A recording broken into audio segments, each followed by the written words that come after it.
आम्ही आभार मानतो। गेल्या अनेक वर्षापासून गौतमजी कसबे भारतीय जनता पक्षामध्ये काम करत राहिले आणि येणाऱ्या या निवडणुकीमध्ये भारतीय जनता पक्षाचा आमदार निवडून यावं म्हणून हा संकल्प मेळावा घेण्यात आला। आणि गेल्या महानगरपालिका निवडणुकीमध्ये चंदन शिवे साहेबांनी सांगितलं बरोबर आहे, जेव्हापासून मी आमदार झालो या भागातून या भागातल्या कामाच्या संदर्भात मला अनेक वेळा असं वाटत होतं की मी या भागामध्ये या वस्त्यामध्ये मी कधी जाऊ शकत नाही, तिथल्या कामाची मला माहिती होत नाही आणि तिथला माणूस आपण जोपर्यंत त्या वस्तीमध्ये जाणार नाही तोपर्यंत तिथला माणूस माझ्याशी संपर्कात राहणार नाही। आणि मी माझ्या निवडणुकीला प्रचाराला येत नव्हतो आणि त्यामुळं मला इथं जाणं येणं फार अवघड होतं। मग नंतर मी अजित भाऊ असू द्या किंवा आपले गौतमजी कसबे असू द्या या सगळ्यांच्या सोबत चर्चा करत करत एकदा मी त्यांना म्हणले की भारतीय जनता पक्ष तुमच्या बरोबर काम करायला तयार आहे। मला असं वाटतं की भारतीय जनता पक्ष याच्या अगोदर कधी आपल्या या वस्त्यामध्ये आला आणि आपण काम करतो असं म्हणलं नाही, पण मी त्यांना म्हणलं की या महानगरपालिकेच्या निवडणुकीमध्ये मला इथं आमचे लोकप्रतिनिधी पाहिजे जेणेकरून या वस्तीमध्ये मला काम करता येतं।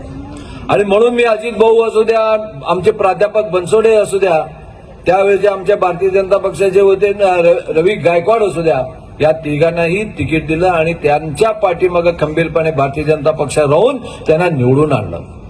माझी आता संकल्पना आहे, आता 3 नगरसेवक आहेत तर 5 नगरसेवक आपल्या भारतीय जनता पक्षाच्या या भागातून राहायला पाहिजे। कारण या भागाचा विकास ज्या 5 वर्षामध्ये ज्या नगरसेवक आज नगरसेवक असताना आम्ही कोट्यवधी रुपये आणून निधी इथं खर्च केलं आणि आज 5 नगरसेवक राहिलं तर आज त्याच्याही पेक्षा दुपटीनं ह्या भागातनं काम होईल।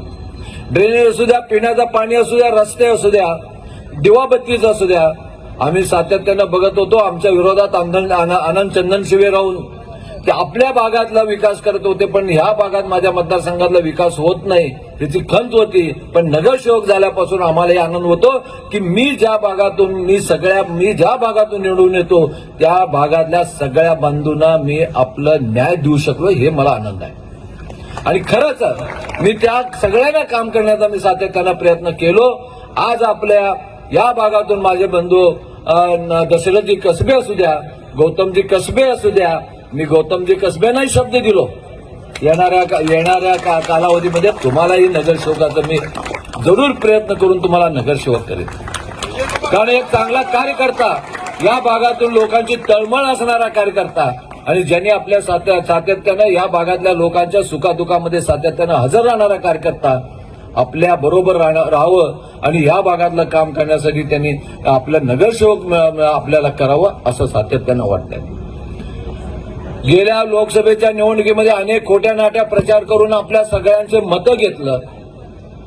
आम्ही सातत्यानं सांगत होतो की बाबासाहेबांनी लिहिलेलं संविधान हे कोणी बदलू शकत नाही, हे सगळं खोटं आहे, पण लोकांना ते पटलं नाही। त्यांना एवढं मोठ्या प्रमाणात तुमच्या मनामध्ये भरवलं गेलं की भारतीय जनता पक्षाच्या विरोधात मतदान झालं।